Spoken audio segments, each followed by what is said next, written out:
Assalamualaikum warahmatullahi wabarakatuh. Perkenalkan, kami dari kelompok 1 akan presentasikan mengenai cara efektif pencegahan tindakan korupsi di Indonesia. Berikut adalah anggota dari kelompok tutor 1. Yang pertama, Aidatus Isra Umayroh. Yang kedua, Gus Mujab. 3, Ajeng Kusumawardani. 4, Alfiana Ekami Sintia. 5, Atin Rahayu. 6, Devita Berliani Pitaloka. 7, Dewi Nur Amanah. 8, Endrawila Destriani. 9, Irma Listi. Dan yang ke-10, Khoriah Kurnia Katami. Selanjutnya ke materi yang pertama, A. Latar belakang. Terjadinya korupsi disebabkan oleh adanya penyalahgunaan kekuasaan, wewenang atau abuse of power dalam skala besar. Kompleksitas masalah korupsi yang merajalela di negeri Indonesia ini mengindikasikan bahwa korupsi bukan hanya sekedar persoalan problem struktural ekonomi maupun politik, namun lebih erat berkaitan dengan problem struktural moral dan juga individual. Tindakan melawan hukum dengan tujuan untuk memperkaya diri sendiri atau orang lain, serta korporasi yang menimbulkan kerugian keuangan negara disebut dengan tindakan pidana korupsi. Tindakan ini merupakan salah satu kejahatan non-konvensional yang sudah menjangkau semua kalangan, mulai dari masyarakat biasa sampai kepada pejabat administrasi negara.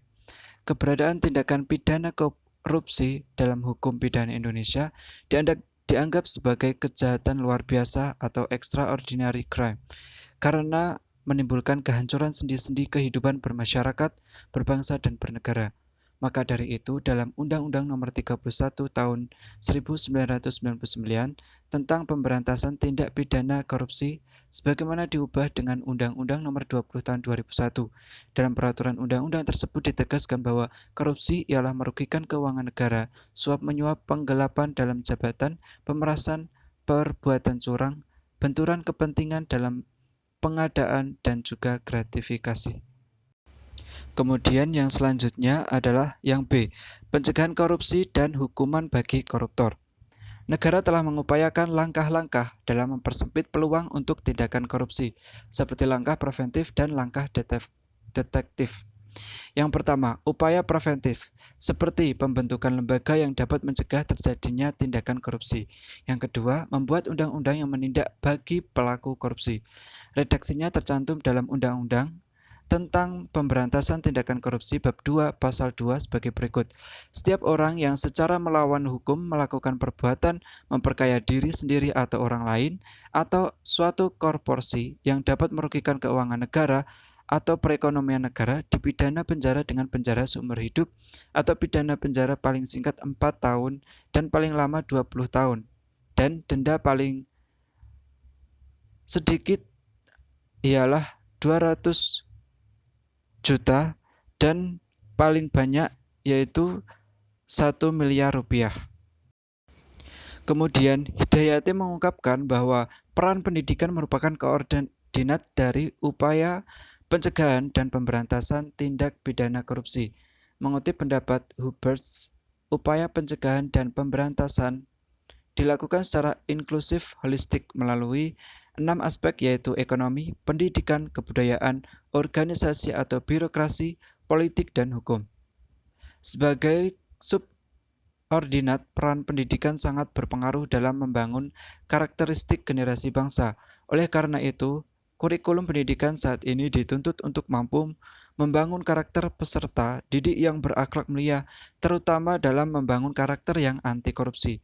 Pasal 36 ayat 3 huruf A dan B Undang-Undang Nomor 20 Tahun 2003 tentang Sistem Pendidikan Nasional mengamatkan model kurikulum harus memperhatikan peningkatan iman dan takwa dan peningkatan akhlak yang mulia sebagai tahap awal dalam membangun karakteristik generasi bangsa.